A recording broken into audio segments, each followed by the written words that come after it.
All right, last one. It says you will be constructing a set of rectangular pens to hold some hamsters. The overall area you are working with is 60 square feet. So in our no category, that's definitely something we should have. That's a known 60 square feet of area to work with. So we know it's an area. So area here, we know is going to be equal to 60.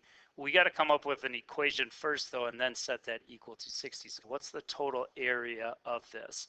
Well, we got two different lengths here that we're going to have to work with. Let's read on just a little bit more, though. And you want to divide the area up into 6 pens of equal size as shown below. Okay, so we have a vertical distance here. You could call it height, or I'm going to use y since it's up and down. And then you got this distance across.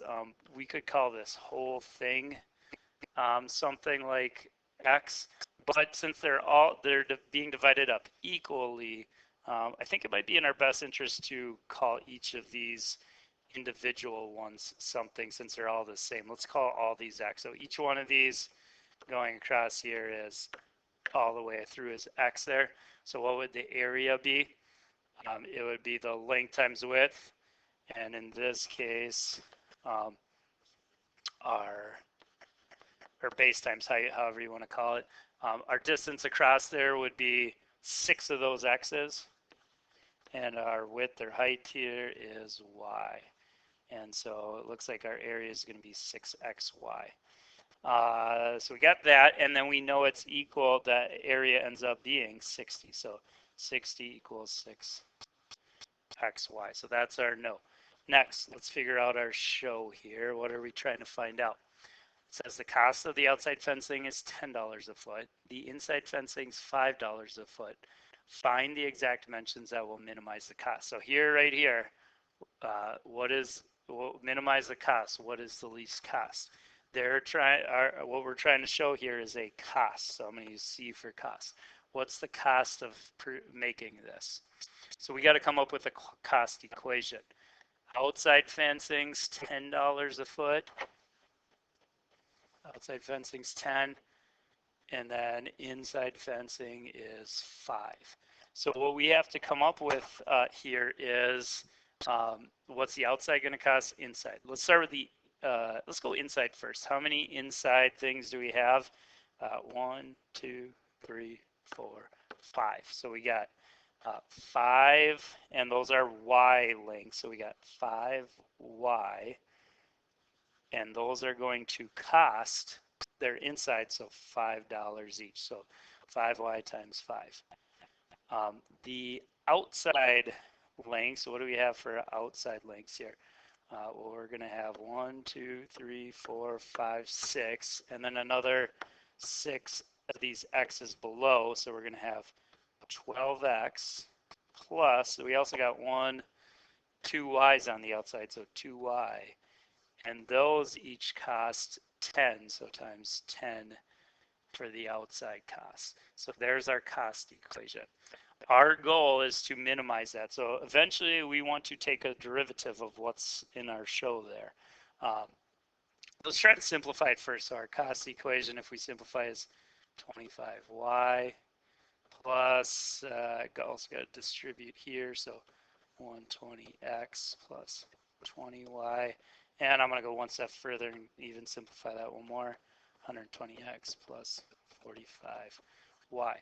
So that's our cost equation. We could find the derivative of that, but again, we don't want to deal with 2 variables. So let's try to eliminate one of those.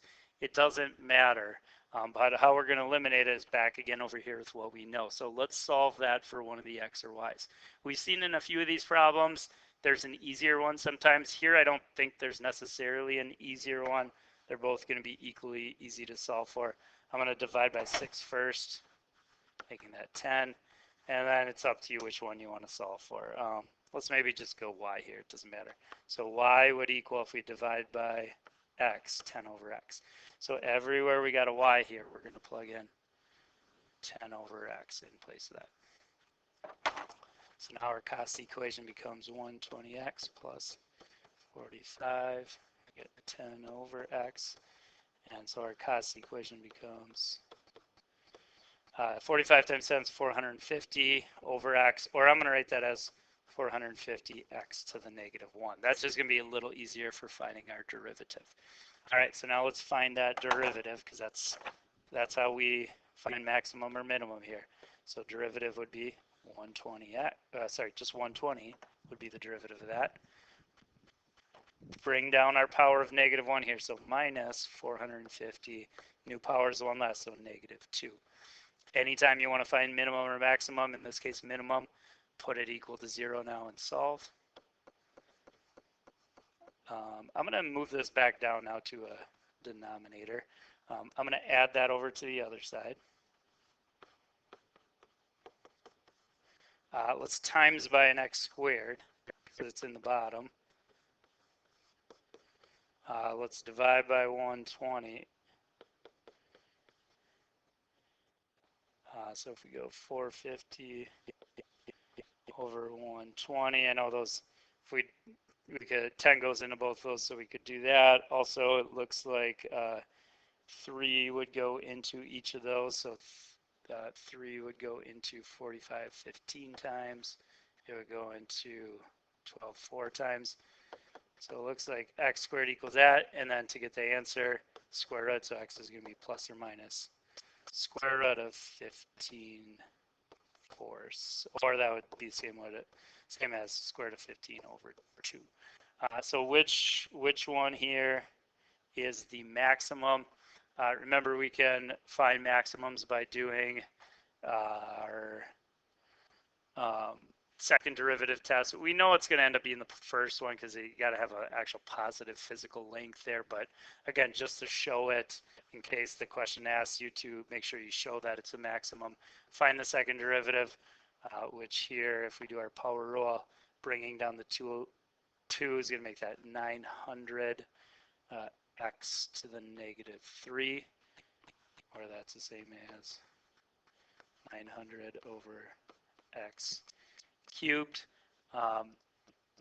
If we want to find that minimum amount now, if you plug in the positive value, so if we plug in square root of 15 over 2, in for x cubed, I don't know necessarily what it's going to come out to be, but I know it's going to give us a result bigger than 0, and that's what I want, because if it's a positive, positive, that's smiley face, that's going to make this a minimum, and that's what we're looking for, minimum cost. So we want to use square root of 15 over 2 as our x.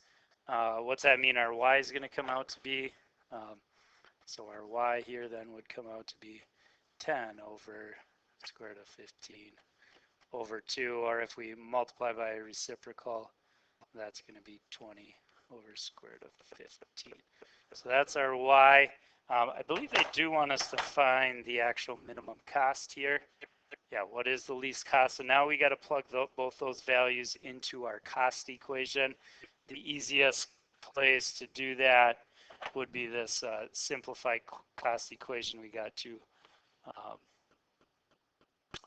like right here, or this one if you wanted to use that one. Either of those. I'm gonna use this one here. So we want to do 120 times square root of 15 over 2 plus 45 times 20 over square root of 15. And if you put that in, that should give you that least cost equation. Just using a calculator here.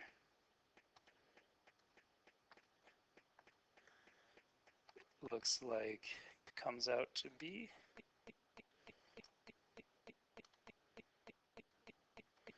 a total cost of $464.76. So that would be the least cost of building this